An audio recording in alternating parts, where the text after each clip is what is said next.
Hey guys, welcome back to our channel here. It's early in the morning on Sunday morning, and just wanted to give you an update of what I got going on here. So I'm working on my race car today. As you can see that I pulled well, I'd say old. It is. It's 6, 7 years old. Got several laps on it, and so I pulled that engine out, some of the associated pieces there. This is the engine that I've been working on for a while. Nothing really fancy, just something a little better than what I had. Basically just a little fresher, basically. Not nothing, crazy spectacular. I gotta find someone that can get me a little bit better engine, a little bit more performance engine. So that thing there's pretty much a stock deal. With the stock rods and that kind of stuff. So in our class here, we're allowed to run aftermarket stuff, and that, golly, it's just finding somebody to do it. So today's video, just wanted to show you that. And then also what I'm doing is I'm lapping valves in on this cylinder head. This is a cylinder head, and it's extremely tired. I've already got these two and these two done, but I'm going to explain to you what I'm doing. I'm also putting new valve seals in there, lapping the valves in and cleaning this cylinder head up a little bit. This is a cylinder head that I've had for years and that I've ran forever. And we're not allowed to do no porting and polishing and cleaning up and that kind of stuff. So you can't do any grinding on those ports and all that. But I've done these two, and I'm getting ready to do these two. Okay, you can see a little bit of a difference there. And listen, I'm certainly not a professional in any of this, so anything that I show you here, don't take that as good advice. It's just merely what I do and that kind of stuff. But it's certainly not I'm not a machinist, but I can understand it a little bit. So the one thing that I did notice is I'm going to have to put some valve seats in this thing, because you can see these valves are way down in there, and that's not good. It's probably the reason why I'm having some other issues on the valve train area on the top, but you can certainly see that the valve seats are way down in this cylinder head here. So my guess is at some point I will have to pull this thing back off and get some valve seats put in it and some new valves and that kind of stuff. But there again, it's just, I'm out in the middle of nowhere, sort of, and it's hard to find someone to do this kind of work down here. So that knows and understands it.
All right, so I got just got these two here lapped in. So essentially what I'm looking for, it's gonna be hard to try to show you guys, but on that valve, so the valves look pretty good there. They're not down at the edge or nothing like that, which is really good, and it looks like it's got a nice foot pattern there. But anyway, what we're trying to focus on is trying to get a good seat from here to there and make sure it's uniform all the way around, which it is.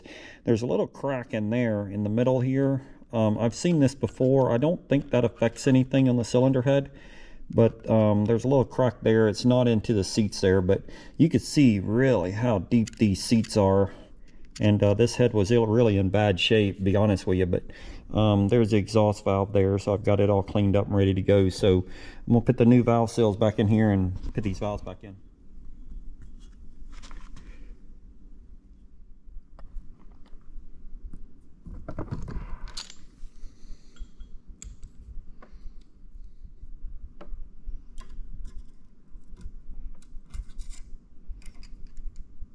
So I got those two, boy, and I tell you, yeah, they're not fun. So I got those two there, so I just got two more to go. So but anyway, yeah, I don't know whether the makeshift pieces that I've got here are good or not, but anyway, doing the best I can with it. So got two more to go. Got the cylinder head all done here, so with what I got going on here. So got all the valves lapped in, everything cleaned up. I've got to surface some of this right here, but everything's cleaned up here. But you can see this cylinder head right here, something exploded in this. I can't remember what race it was or whatever, but you can see where it beat the cylinder head up here. I wish that was a little better, but you know, it is what it is. So but I can tell you by looking at this thing, this thing definitely needs some seats in it for sure. So not sure how much I'm going to run it, but this is the only thing I got. So it'll run, it just won't perform, you know, to the best of its ability. So what I'll end up doing is I'll just put it on and I'll get a cylinder head done, and then remove this one and get some seats put in it. But I got some other cylinder heads over there I can get done, so that definitely needs to be done. All right, so cylinder head's done. I'm getting ready to put it on the short block there, and then we'll put the camshaft in it and all the followers and that kind of stuff.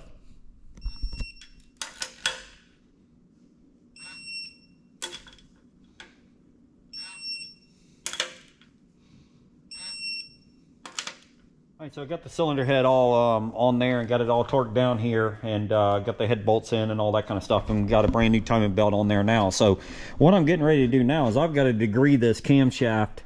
So on a camshaft, there's a center line on the camshaft, and it's between the intake lobe and exhaust lobe. And this particular cam is what they call for a 108. Okay, that's what we're looking for. So I don't quite understand every detail to be able to explain all that to you, but all I can tell you is whenever we cut the cylinder head, so this is aluminum cylinder head, and we cut this thing down about 160 thousandths or so, and also the deck of the block, we take it down to where the pistons are not protruding but just flat, so usually about 30 thousandths off the deck. So when you do that, it shortens everything, okay, builds compression, but it also changes the center line. This is an adjustable pulley here, so I can, and this is what I'm going to do here. I've got this degree wheel set on here, got my little makeshift pointer here, and what I'm going to do is I'm going to degree the camshaft with the crank to the cam and make sure that's at 108 degrees. So you know, just because when you shorten everything, it changes everything there. So all right, so don't want to bore you guys with it, but I just want to show you the steps here.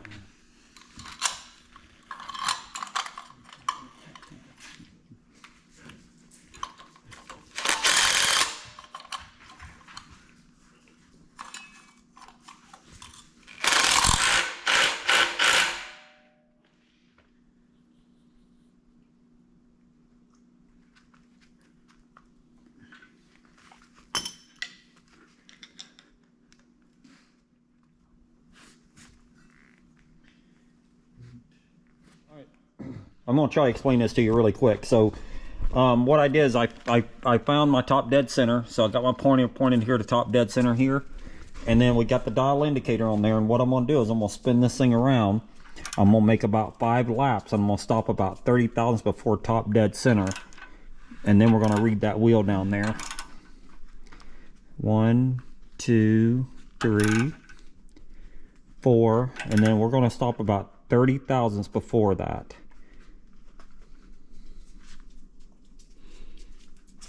This is very important to stop at 30 thousandths, or at least the same distance. So let's see here, and now I got on my pointer, I got 135, about 137, okay, and then that's about what I've got wrote down over here, 138. This is where I ended up at. So you write that number there down. And then what you want to do is you want to continue going clockwise. You want to let it go to top dead center, and then it'll come back, or max lift, I mean. But the most important thing is go back to the 30. okay? Now my degree wheel, you know, it's getting worn out, but I know this is 45, 50, 60, 70, and I'm probably about 76 there, okay? And then what I did, obviously you see it there, I got 76. You add 138, 76, I get 214. 214 divided by 2 is a 107. That's where I'm gonna leave it at. And now, and how I got that is, this is an adjustable wheel here. This is top dead center when it spun around here, but I've got degrees here. So I loosen these bolts here up and spin the camshaft forward or backwards. So that's essentially how I come up with center lining the camshaft. So it takes you longer to get everything done and mounted on the motor than it does to do it. But I've had this stuff for years. So anyway, all right, so that's degree in the camshaft. All right, finishing up on the camshaft thing here. So you can see all the numbers that I come up with here. This is all the times that I did it. I had an 89, 106, 103, 112, 97, and 106 here again. I ended up with a 107, okay? But anyway, you can see how many times that I've had to do this. Obviously, you put the rocker in, the intake port there. You know, there's a lot more stuff to the degree in the camshaft than what I just showed you. But I just didn't want to bore you guys with that. But anyway, it took me, you know, I don't know, a half hour or something like that. So it's a lot easier to do it out of the car than it is in the car. I've done it in the car before. You can do it. It's just a little bit more aggravating, but it's a lot easier to do it out here. And then when we get to the racetrack, I can fine tune it because now I've got a baseline. So now I'm good. I can go forward or back a little bit and give it, you know, sometimes the motor, it peaks out at top end a little too soon, so you can move that back and forth. So, but that's just a baseline that the manufacturer of the camshaft, which is a 108, that's what they recommend. So I just wanted to let you guys know it's, you know, I did it several times here. All right, guys, that's a wrap on the day's video. So I got the engine all done, got the valve cover and all that all on there, spark plugs in it. So everything's ready to go. So I'm gonna get the lift and get it ready to set in there. I got to get the transmission in there still.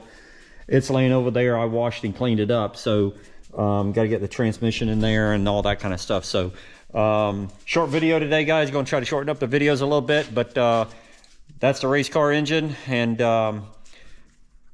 can't wait to set this thing in and hear it run for sure. So all right, guys, until next time, we'll see y'all.